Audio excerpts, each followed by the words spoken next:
Bueno, pues muchas gracias. La verdad que cuando diseñamos esta charla, los títulos de esta charla, nunca pensábamos que 2 días antes iba a haber un episodio de sismicidad en la isla, 2 enjambres sísmicos, un fin de semana movido, que eso sin duda le da pues, bueno, pues un cierto carácter más dinámico a lo que vamos a exponer hoy. Pero bueno, esa es nuestra realidad. Y eso es un poco el mensaje que vamos a intentar transmitir. Hablo yo como Néstor Padrón, pero bueno, todo el equipo que está por aquí a mi lado. Una realidad que debemos convivir y debemos asumir como parte de nuestra propia idiosincrasia. Hablar de la gestión del riesgo volcánico en Tenerife, indudablemente no es hablar a nivel científico, a nivel de planificación, es algo que sobrepasa todos los límites sectoriales, áreas de conocimiento, e indudablemente nos involucra a todos. Es una responsabilidad, entendemos, compartida. Evidentemente, dentro de nuestras capacidades y nuestras competencias, eso es indiscutible, pero sin duda alguna que nos tiene que hacer reflexionar. Este fenómeno que ha construido nuestras islas, nuestras maravillosas islas, en el caso concreto mío, pues Tenerife, también es el fenómeno que nos hace ser extremadamente vulnerables. Es una dualidad en la cual nos estamos moviendo y que debe hacernos repensar que debemos aprender a convivir con el riesgo. Y esto es algo fundamental y un mensaje que pretendemos trasladar como introducción a esta jornada. Desde febrero de 2025 tuvimos un mandato del Cabildo de Tenerife, en este caso nuestra presidenta, nuestro consejero, el director insular que está por aquí, de empezar a trabajar en un modelo de resiliencia para la isla de Tenerife. Indudablemente, planificar en una situación donde no teníamos un riesgo inminente de erupción volcánica, donde además estuvo presente el gobierno de Canarias también en esa reunión y donde comenzamos a establecer lazos de cooperación a la hora de ir abordando un modelo distinto de gestión de la emergencia que se apoyara en un plan de acción, un instrumento de planificación estratégica, muy habitual en la gestión pública, que dijera los pasos que debíamos ir trabajando a la hora de preparar a esta isla para una posible erupción volcánica. En este largo proceso, me parece largo, llevamos 1 año y 4 meses, pero ya parece largo, indudablemente hemos identificado fortalezas del sistema público de protección civil, eso ha sido indiscutible, pero también, a medida que hemos ido trabajando, también hemos ido detectando áreas de mejora, donde es indiscutible que tenemos que seguir trabajando y seguir abordando esta realidad. Por eso el objeto de esta charla de hoy es exponerle este plan de acción, un plan de acción que todavía no, que se está desarrollando, donde vamos a dar cuenta de las actuaciones que estamos trabajando y sobre todo establecer un marco de futuro porque todavía no ha terminado, todavía no sabemos qué va a pasar. ¿Cómo vamos a dividir la charla? En 3 partes muy fundamentales. Hablaremos de la gestión de riesgo volcánico como tal, haremos mención a esa visión estratégica que tenemos de cómo debemos abordar este trabajo de preparación para la isla de Tenerife, y una tercera parte donde ya hablaremos de las medidas concretas que estamos desarrollando y que queremos plantear de cara al futuro. El objetivo está claro, una isla más resiliente ante una posible erupción volcánica. ¿Que Tenerife es un territorio volcánicamente activo? Bueno, pues creo que eso es obvio, todos creo que lo sabemos. Aproximadamente, si analizamos los periodos de recurrencia de las erupciones volcánicas, estamos hablando en torno a los últimos 500 años, prácticamente cada 100 años aproximadamente tenemos una erupción. Les puse la erupción del Chinllero, 1909, Danises del Teide de Ochahorra en 1798, Trevejo Garachico, 1706, Siete Fuentes, Fasnia y Arafo, 1704-05, y no me quería olvidar de esa famosa erupción que vio Cristóbal Colón cuando transitaba rumbo a América, Boca Cangrejo, 1492, cuando las crónicas históricas indican que veían fuego, que veían, bueno, pues un resplandor en el territorio insular que indudablemente, bueno, pues se recogió en un artículo científico de Carracedo, Juan Carlos Carracedo, que pueden consultarlo de extraordinario interés. El riesgo está ahí, pero la peligrosidad, que es un concepto dentro del riesgo, ¿cómo se desarrolló? Bueno, tuvimos coladas, tuvimos una erupción también con cierta explosividad, principalmente en Narices del Teide, Garachico y Chinchero se identificaron por esa colada, sobre todo Garachico, que sufrió prácticamente la destrucción del principal motor económico de la isla de Tenerife en aquel momento. Siete Fuentes fue una erupción fisural con 3 bocas y sismicidad sentida, que provocó también numerosos problemas.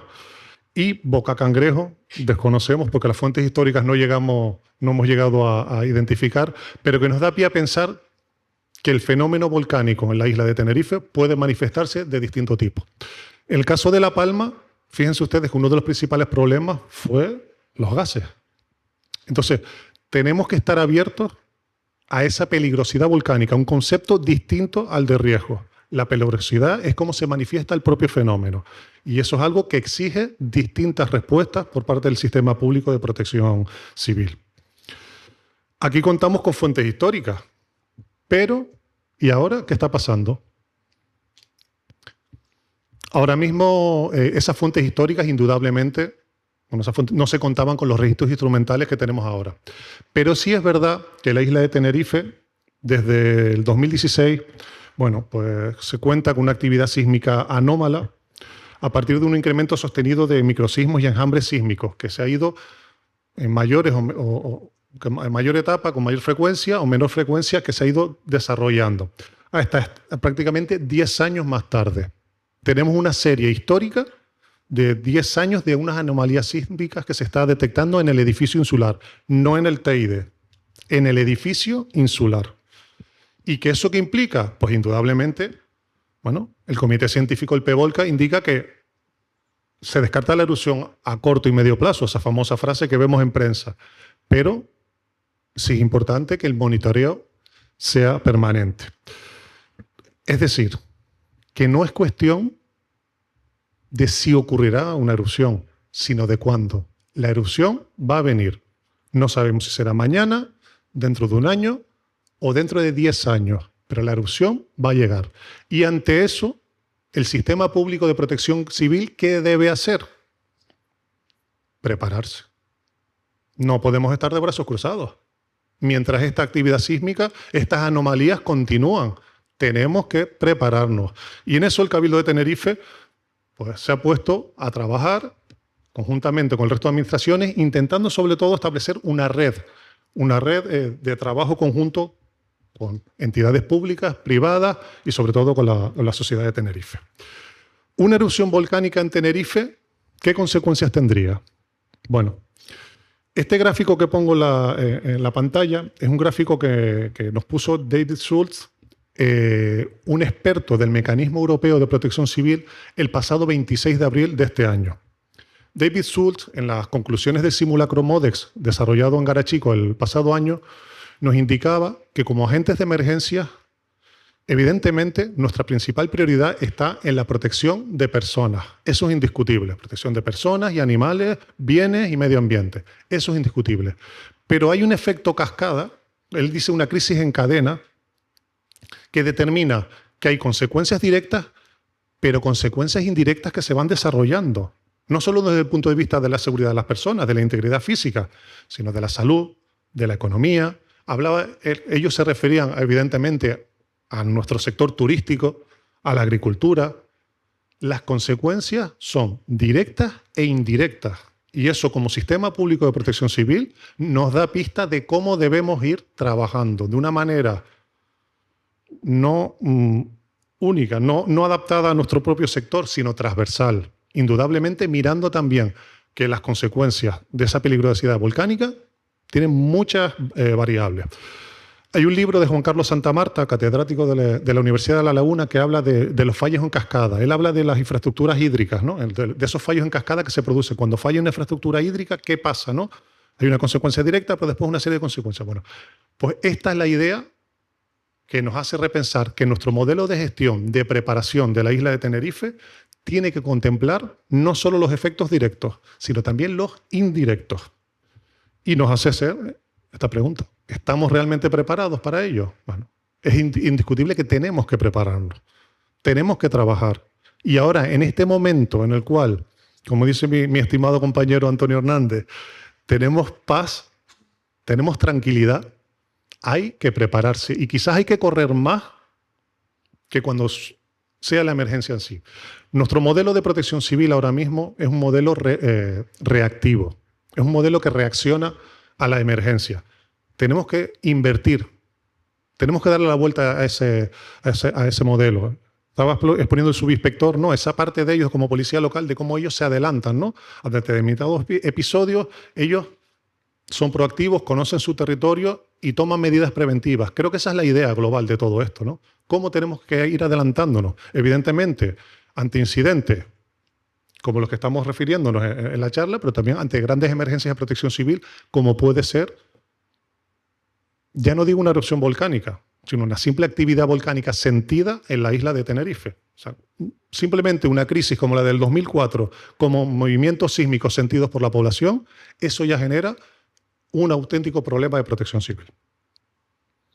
Bueno, saben nuestro sistema de respuesta, uno de los principales fortalezas de nuestro sistema público de protección civil son los planes de emergencia. Eso es indiscutible. Contamos con una serie de planes muy completos, el PEVOLCA principalmente, el Plan Director de la Comunidad Autónoma, que da soporte a la gestión de las emergencias. Yo siempre digo un ejemplo que a mí particularmente me tocó vivir profesionalmente. El PEVOLCA, la versión que tuvimos en la erupción de la Isla del Hierro en 2011, la Isla del Hierro no estaba incluida dentro del PEVOLCA. O sea, no se decía que la Isla del Hierro era volcánicamente activa. Entonces, es verdad que es un documento que ya se ha completado por parte del Gobierno de Canarias, que identifica muy bien las zonas de riesgo y que se está trabajando. Además, me consta que con la nueva directriz básica que va a salir, que va a fortalecer sobre todo los análisis de riesgo y que da soporte a la gestión de las emergencias a los planes de carácter inferior. Tenerife cuenta con un plan de actuación insular, es la única isla en estos momentos en Canarias que cuenta con ese plan de actuación insular que particulariza la gestión del riesgo volcánico en la isla, principalmente a través de 3 subplanes de evacuación, albergue e información a la población. Y en un tercer nivel, o quizás el primero, vamos a decirlo así, porque si no la gente de los ayuntamientos me corrige, los planes de emergencia municipales. Tenerife ya, el último municipio que quedaba de la isla de Tenerife, ya ha presentado su plan de emergencias municipal, Santiago del Teide, para su homologación. Y podemos decir ya, bueno, de una manera firme, que ya todos los municipios de la isla de Tenerife cuentan con su plan de emergencias municipal. Todo ello como modelo autonómico conectado con el plan estatal, el PLEGEM, que sin duda da cobertura a este Sistema Nacional de Protección Civil, que en la diapositiva queda muy bien, pero vamos a ponernos todos de acuerdo ahora.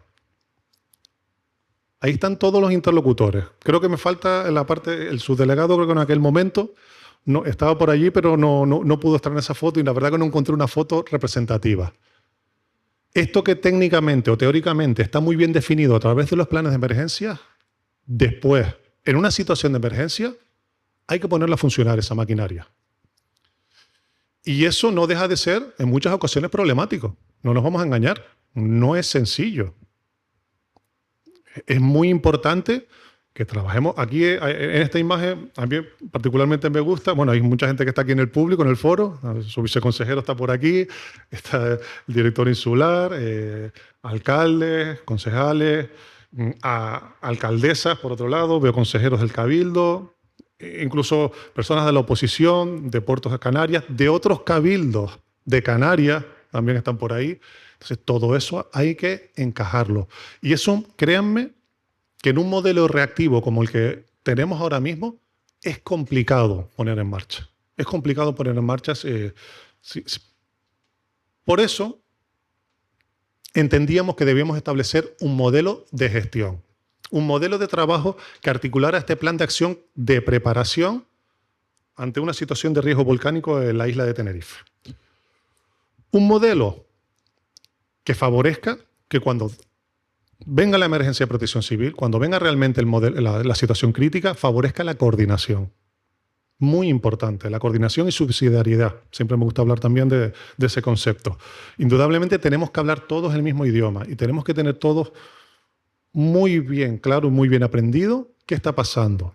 Y un elemento fundamental en la coordinación, que antes se señalaba, creo que el comisario lo señalaba antes, la información. Esa es la clave para la coordinación. Si estamos todos informados, funciona todo perfectamente. Como no estemos informados, se rompe la cadena.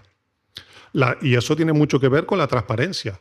Un modelo de trabajo como el que estamos hablando debe ser transparente, debe ser evidente, no solo para los propios intervinientes, sino para aquellas personas que nos están esperando fuera de esta sala, la ciudadanía.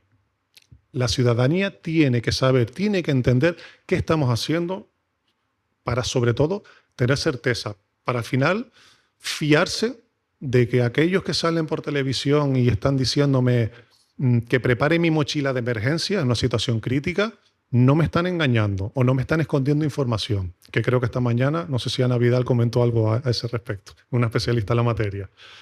Claridad competencial, evidentemente, no todos podemos hacer de todo. Cada uno tiene una tarea y esa tarea se trabaja previamente.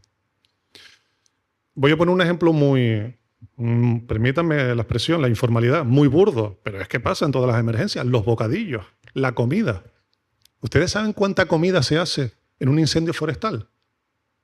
Se tiran kilos y kilos de comida, porque todo el mundo quiere hacer comida, porque hay que dar de alimento a los intervinientes. Eso indudablemente es un ejemplo muy, muy de andar por casa, pero es el ejemplo significativo de que tenemos que tener claro cuál es nuestra misión, de cuál es la misión y sobre todo qué es lo que no tenemos que hacer, que eso todavía más difícil. Flexibilidad. Ahora mismo estamos en una situación en la cual, bueno, podemos prepararnos, podemos ir, ahora mismo el comité científico lo que nos dice es que no hay una erupción inminente, ni a corto ni a medio plazo, y eso nos permite, bueno, pues seguir trabajando con una cierta tranquilidad. Pero esto no quiere decir nada que la próxima semana la situación cambie, la actividad volcánica cambie. Y este modelo de gestión, de trabajo de la isla de Tenerife para esa resiliencia ante un fenómeno volcánico debe readaptarse. Por eso es muy importante tener claro que este modelo de trabajo debe ser flexible y debe poder adaptarse a los cambios en las situaciones. Y en último lugar, la participación. No somos nada sin la sociedad. Fundamental. Tenemos que involucrar. Nuestra ciudadanía tiene que ser parte activa de lo que estamos haciendo. No puede ser una parte reactiva. Volvemos a defender el mismo modelo. Nuestra población no es boba. A veces, sinceramente, a veces pensamos y no es así. Los tratamos, creo que injustamente. Y creo que debemos entender que debemos trabajar conjuntamente con la ciudadanía. Y debe ser un elemento aliado en todo lo que estamos haciendo. En que cuando determinemos una medida de evacuación, la ciudadanía sepa exactamente cómo tiene que salir, de qué manera, hacia dónde tiene que ir, y si me pasa esto, puedo hacer esto otro, porque eso es lo que al final redunda nuestra seguridad. Y si decimos que hay que hacer un control de acceso y desgraciadamente no puedes ir a ver cómo está tu casa porque está afectado por gases o por lo que sea, pues que la gente entienda que es por su propia seguridad. Y es un trabajo probablemente de lo más duro. Vuelvo a las conclusiones del simulacro MODEX del pasado 24 de abril y hablaba Antonio Colombi de la Protección Civil Italiana, que dentro de este gran manto, ¿no? de este gran volcán, ¿no? que es la gestión del riesgo volcánico, nosotros como intervinientes somos una muy pequeña parte y la ciudadanía es prácticamente el 99% del sistema. Y eso es un elemento también que entendemos que debe estar implícito en este modelo de... Bueno, este modelo de gobernanza se trabaja en 4 niveles que entendemos que deben funcionar de manera horizontal con sus diferentes responsabilidades.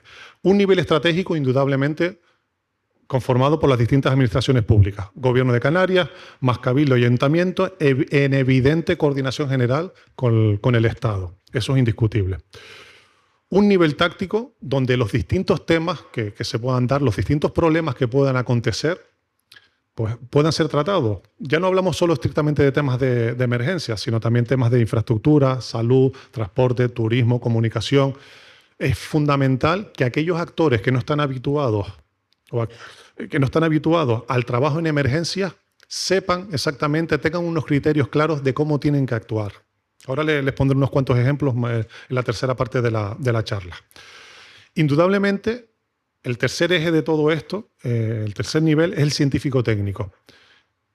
Creo que es obvio también que la actividad volcánica, la ciencia volcánica como tal, una ciencia extremadamente compleja, igual que la meteorología, igual que la sismología, etc. Y exige de un conocimiento científico-técnico muy exhaustivo. Por eso es fundamental que otro de los terceros niveles sea el científico-técnico, a través del comité científico, de especialistas, de organizaciones, que de alguna manera secunden lo que está pasando en todo momento. Antes poníamos el ejemplo de la actividad volcánica en los últimos 500 años. Cómo no teníamos registros instrumentales, que ahora sí tenemos en estos últimos 10 años. Y esto, evidentemente, es gracias a este nivel científico-técnico que estamos hablando. Y el cuarto nivel operativo de este modelo de gobernanza para Tenerife, bueno, el nivel operativo, el propio, el nuestro, el de los servicios de seguridad de emergencia, que ejecutan acciones principalmente de protección dentro del territorio. Todo este modelo de gobernanza, ¿cómo se implementa? Bueno, pues lo que estábamos hablando, a través de un plan de acción, que realmente es un instrumento de planificación estratégica, donde hemos identificado distintas acciones que estamos desarrollando desde el pasado febrero del 2025. Son 15 grandes bloques que a su vez se ha traducido en 26 medidas, no está incluido aquí, pero es un elemento fundamental. 26 medidas que nos han permitido identificar fortalezas y sobre todo áreas de mejora, como bien decíamos al principio. Esto es un instrumento muy flexible, son acciones en una tabla de Excel que vamos ejecutando, cumplimos, no cumplimos. No tiene más ciencia, pero nos van a permitir ir avanzando en ese contexto. Porque evidentemente, como bien decíamos antes, el momento de prepararse es ahora. ¿Y cómo nos preparamos? Primera medida, los planes de emergencia municipales. Los municipios, el eslabón más débil de la planificación en emergencias de nuestra comunidad autónoma, los ayuntamientos. Principalmente aquellos con menor capacidad técnica y administrativa, sobre todo aquellos de menos de 20.000 habitantes. Se ha estado desarrollando desde el Cabildo una serie de reuniones con los distintos ayuntamientos, pues evaluando el estado general de los planes de emergencia.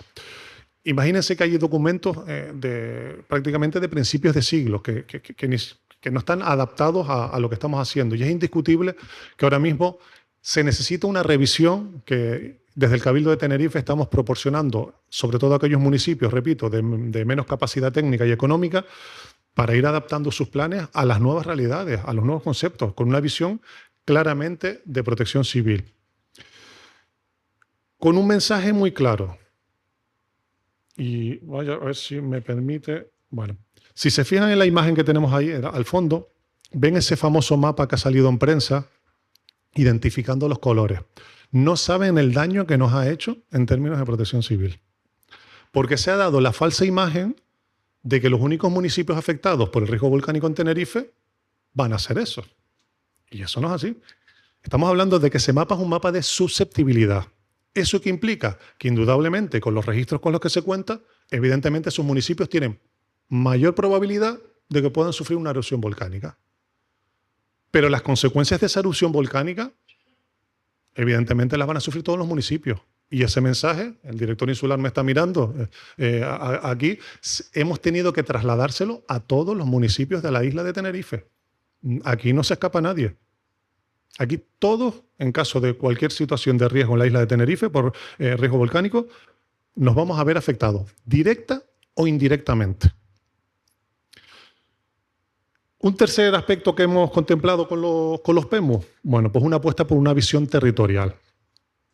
El riesgo volcánico no admite fronteras, ¿no? Términos municipales, eso no. Estamos hablando que Tenerife tiene que tratarse, y entendemos que Canarias como territorio fragmentado, como comarca. La comarca de Daute no podemos identificar dos planes de emergencia municipales que sean contradictorios entre ellos. Tienen que hablarse, tienen que estar redactados los mismos términos, porque cuando vayamos a evacuar los silos, si tenemos que hacerlo, vamos también a evacuar Buenavista, por razones obvias.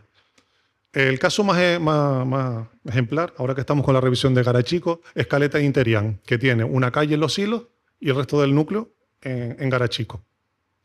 Entonces, ese tipo de cosas nos obliga a mirar el territorio. El territorio nos habla y nos dice, trabajen por comarcas y sobre todo en sectores altitudinales, identificando que las zonas altas, las medianías y la costa son ámbitos geográficos, y aquí saco mi vena de geógrafo, son ámbitos geográficos diferenciados y que indudablemente en caso de protección civil deben ser tratados de la misma manera. Un cuarto aspecto, el trabajo conjunto, esa red de trabajo fundamental, la firma de un convenio de colaboración con la FECAN, que ya lo hemos iniciado, donde estamos revisando, esperamos revisar hasta 10 planes de emergencia municipales de Tenerife para ir homogeneizando la respuesta ante cualquier situación de emergencia. Y en último lugar, esa mejor coordinación de esos planes de emergencia municipales, donde principalmente nos estamos centrando en esos protocolos de medidas de protección a la población. Evacuación, albergue, comunicación, entre otros. En evacuación, ¿qué estamos reflejando en los planes de emergencia municipales? Bueno, pues un programa de movilidad para garantizar una respuesta uniforme. ¿Cómo? Estableciendo una única metodología de evacuación para todos los planes de emergencia. No podemos hablar de planes de emergencia que tengan distintos criterios a la hora de evacuar. Todo el mundo tiene que saber que la evacuación, primero que nada, es un proceso dinámico, que depende de la persona afectada, tiene un tratamiento de una manera o de otra. Y esto va incluido en ese proceso de desplazamiento o de alejamiento de la zona de riesgo en puntos de recogida, si no tienes transporte, punto de reunión para afiliarte y albergue provisional que no puede durar más de 72 horas. Ese es el principio de la evacuación. Con unas tasas de autosuficiencia de transporte. En los PEMU lo que estamos haciendo es identificando por cada núcleo de población, ahí mi compañero Domingo está peleando en ese sentido, por cada núcleo de población identificando qué porcentaje de población es susceptible de dotarle de transporte, que no tiene transporte. Entonces estamos intentando identificar unos porcentajes, hablar en términos numéricos, no en probabilidades, sino en términos numéricos. También en el sistema público de protección civil identificando responsabilidades de un carácter táctico.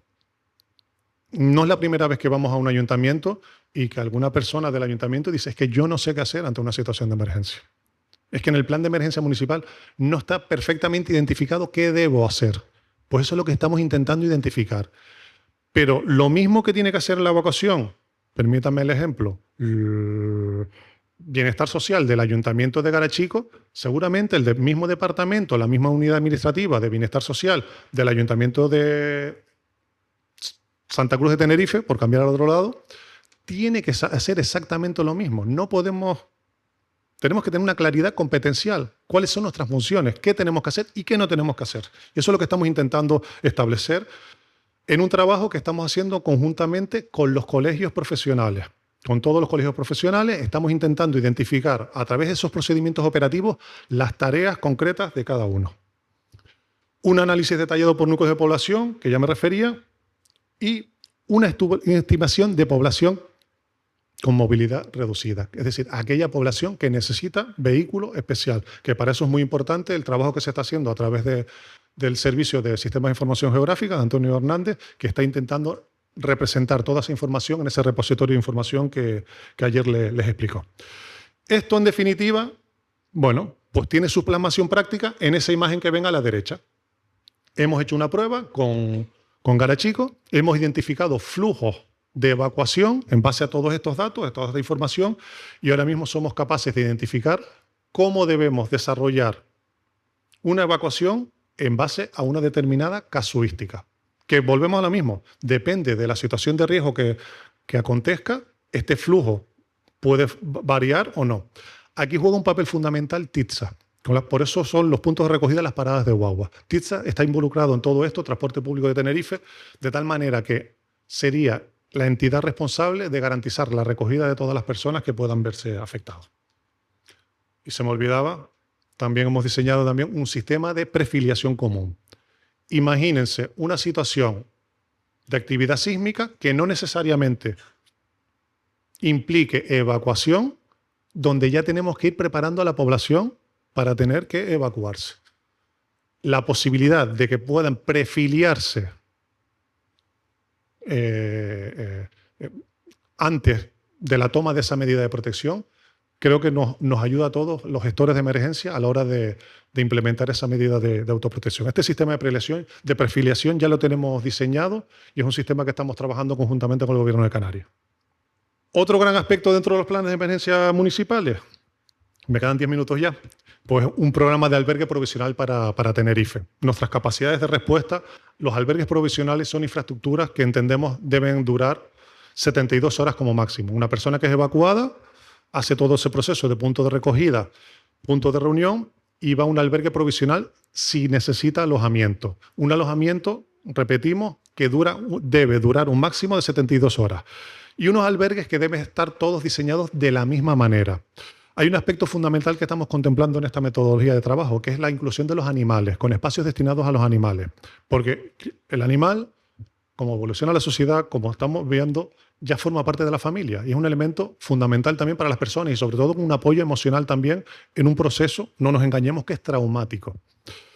Por eso estamos trabajando en este plan de albergue insular, homogeneizando los criterios en los cuales estamos desarrollando, conociendo exactamente las capacidades que tenemos e identificando figuras de responsable de albergue. Es una figura que ahora mismo está diluida en los planes de emergencia. Si miramos en un plan de emergencia y comparamos con otro, no existe un responsable técnico de esa infraestructura vital de protección para la población. Y entendemos que es fundamental designarla. Evidentemente, como estábamos hablando antes, una estimación de albergue real. Volvemos al mismo ejemplo de la evacuación, identificar los distintos integrantes de los grupos de acción, qué funciones desarrollan. No todos tenemos que hacer bocadillos. Unos harán bocadillos y otros se dedicarán a otras cosas.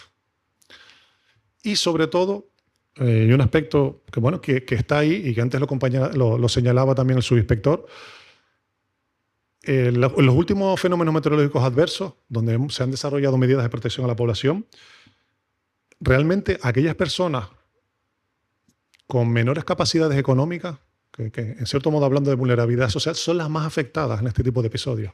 Y eso no se nos puede quedar atrás.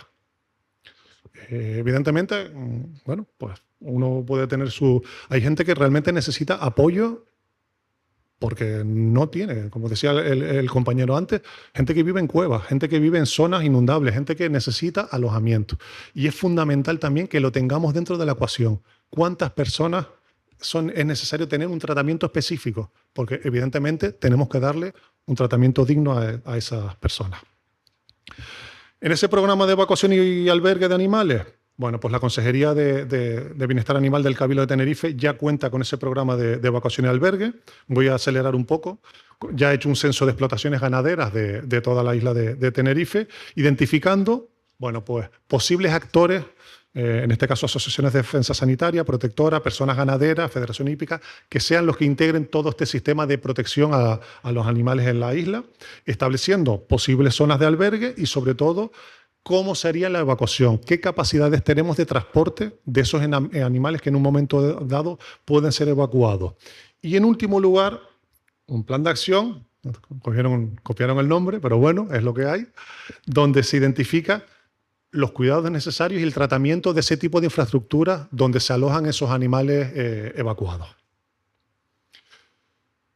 Esto nos permite ya cuantificar. Volvemos a la misma cuestión. Son números. Esto es un dato sacado del cuadro de mando, donde hemos señalado una zona al azar de ese cuadro de mando y hemos identificado los animales que existen en un determinado ámbito de Tenerife. Y deben ser que tiene muchas gallinas porque hay 1,5 millones de gallinas. Es toda la isla, eso es claro, me extrañó. Y cabras, 26.532. Cochinos o cerdos, como quieran llamarlos, 21.644. Bueno, estamos cuantificando, estamos identificando capacidades y eso nos permite tomar medidas acordes a lo que estamos desarrollando. No podemos olvidarnos a la población flotante, a la población turística. La infraestructura alojativa turística es fundamental no solo por la población que necesita, en caso de cualquier situación de riesgo, ser evacuada, y así nos lo transmitía Sotel, que ellos ya tienen un protocolo para trabajar, que lo ensayaron desgraciadamente con el COVID y que se pone de manifiesto nuevamente en este tipo de situaciones, sino también de posible alojamiento, el proyecto que se conoce como Habitación 112 y que desarrolla Azotel y que permite tener capacidades alojativas también en un primer momento, que esto es un aspecto también fundamental que ya lo tenemos desarrollado. Un segundo gran eje es, no quiero extenderme mucho, Antonio lo explicó ayer, el cuadro de mando, ese repositorio de información que comenzó realmente georreferenciando a la población especialmente vulnerable, aquella que necesitaba de transporte adaptado, de medidas específicas, y que indudablemente lo que hace es poner dentro de un mismo repositorio toda esa información que manejan, no nos olvidemos, distintas administraciones públicas. Y esto es una ventaja, tener la información. Y si hablamos de que la sociedad sostiene la energía del sistema, tenemos que hablar de que la sociedad tiene que conocer el riesgo volcánico como tal. Y en eso Involcán continúa con esas sesiones. La sociedad tiene que saber que no es lo mismo un enjambre sísmico que un terremoto. La sociedad tiene que saber que no es lo mismo 10 kilómetros de profundidad que 2 kilómetros de profundidad.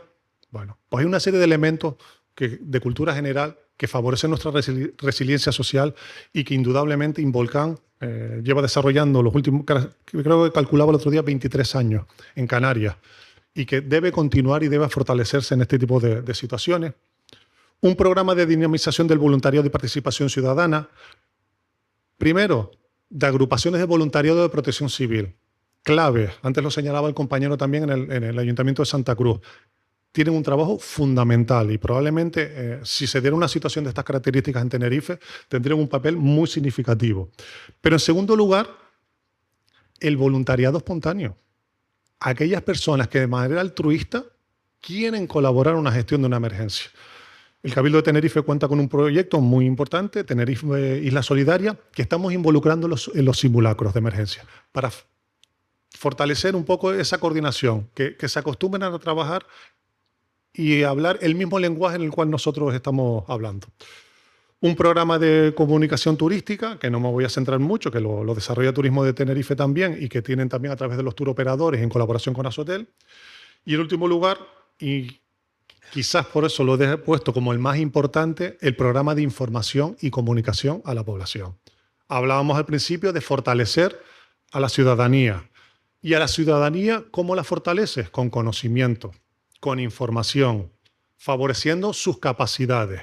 Principalmente con acciones como la que estamos hablando de resiliencia. Ya probablemente durante el mes de julio comenzaremos con campañas con distintos colegios profesionales de notarios, registradores de la propiedad, aseguradoras, registros de propiedad, catastro. Bueno, ya lo tenemos hablado, programas de comunicación a la ciudadanía, de acciones de aseguramiento y legalización de propiedades, que es un elemento fundamental. Identificando contenidos homogéneos, que lo que esté en el plan de emergencia municipal sea lo que después se dé al ciudadano. O sea, no podemos trasladar mensajes distintos. Lo hablamos con Cruz Roja, que va a ser el elemento vertebrador de todo esto. Tenemos el mismo mensaje que está en el plan de emergencia municipal, tiene que ser el mismo mensaje que traslademos a la ciudadanía. No puede ser contradictorio. Tenemos que preparar a la población por una posible evacuación y confinamiento, tanto a nivel comunitario como para segmentos específicos de población, escolares, personas con discapacidad, con movilidad reducida. Hay un protocolo que nos ha llegado a las distintas entidades, sobre todo de comunicación con las personas de discapacidad, que ya lo estamos incluyendo en los planes de emergencia. Y dos elementos fundamentales que van a formar parte de nuestra propia realidad. El kit familiar de respuesta a emergencia, es decir, la mochila de emergencia, va a generalizarse. Hicimos la prueba en Garachico en septiembre del año pasado y fue un éxito. Y pretendemos seguir trabajando este concepto, igual que el plan de autoprotección doméstico.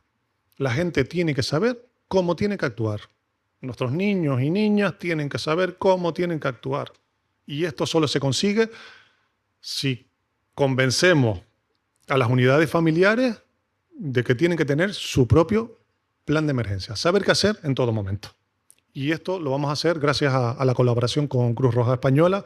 Esperamos que yo creo que ya el mes de julio ya comenzamos, porque ha sido un proceso complicado. Bueno, ya en último lugar, porque ya me voy a pasar del tiempo, un programa de comprobación y plan de contingencias de infraestructuras de servicios básicos esenciales, agua, luz, telefonía alimentación, que teníamos una reunión muy interesante con Mercatenerife el otro día, donde ya trabajábamos pues, distintos escenarios de riesgo y que estamos involucrando en los simulacros que estamos haciendo. Estudio y análisis de elementos patrimoniales y planes de salvaguarda, los bienes de interés cultural, fundamental también el poder retirarlos en caso de una situación de riesgo en condiciones de seguridad. La Unidad Militar de Emergencia en ese aspecto hizo un trabajo excelente el pasado mes de septiembre. La parte de continuidad económica, la parte de continuidad de negocios. ¿Qué pasa con una zona que se ve afectada por un cierre de la actividad total? ¿Qué se debe hacer? ¿Cómo se debe trabajar? Pues ya desde el Cabildo se está trabajando en líneas de actuación previstas para trabajar. Sabemos de algunas empresas que ya están elaborando sus planes de contingencia, no puedo dar el nombre, pero están elaborando sus planes de contingencia por si existe un parón de la actividad, cómo deben actuar y qué deben hacer y qué deben tener en cuenta. Un plan de financiación y recursos, que esto desgraciadamente es necesario en este tipo de situaciones y sobre todo en cualquier institución, en este caso nosotros lo estamos haciendo en el Cabildo de Tenerife, si tuviéramos una situación de estas características, evidentemente el Cabildo tendría que cambiar su modo de funcionar. Tendremos que crear unidades de actuación provisionales con funciones distintas para los empleados y empleadas públicas a las que habitualmente desarrollan, porque tienen que estar volcadas a la gestión de la emergencia. Y en último lugar, todo esto que les he estado diciendo, bueno, pues con la realización de simulacros de emergencia. El MODEX fue... Creo que todavía estamos recuperándonos un poco del impacto que supuso el MODEX en cuanto a la cantidad de conclusiones que nos dio de áreas de mejora que debíamos seguir trabajando. El MODEX fue una prueba excelente para analizarnos y sobre todo saber hasta dónde podíamos llegar, que además Europa nos confirmó el pasado mes de abril su aval de que teníamos, y eso es importante también transmitirlo, confirma que tenemos un sistema público muy potente, que es muy importante seguir trabajándolo y seguir mejorándolo y sobre todo, bueno, esperamos que en las próximas semanas podamos ya publicar esas conclusiones para que todo aquel que esté interesado en analizarlas, pues las tenga. Y ahora llegamos al final de la charla. ¿Debemos estar preocupados? No. Debemos estar ocupados. Debemos estar preparándonos. Debemos seguir, no debemos de desfallecer. Como dice mi buen amigo y estimado Antonio Hernández, ahora es el momento de calma y tenemos que prepararnos. Y estamos en eso. Y continuamos. Empezamos un plan de acción en febrero del 2025, 15 líneas de actuación y 26 planes sectoriales. Ahora mismo estamos revisando todo ese plan de acción. Estamos identificando nuevas líneas de actuación, revisándola, analizando el grado de cumplimiento que estamos trabajando. Se nos han abierto, a medida que vamos cumpliendo con unas cosas, se nos abren otras muchas puertas y estamos incluyendo distintos planes sectoriales que esta mañana, antes de venir a esta charla, contaba y vamos por 96 líneas de trabajo que todavía debemos ir desarrollando y que vamos a continuar, sobre todo, bueno, pues con la idea de que Tenerife trabaja para contar con un sistema integral.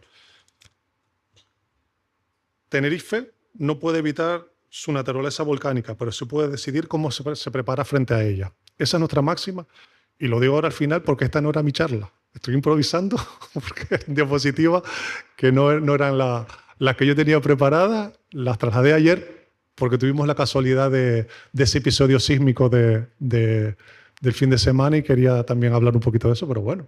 Me tocó, en emergencia, hay que estar preparado para todo, ¿no? ¿Les gustó? ¿Les convenció?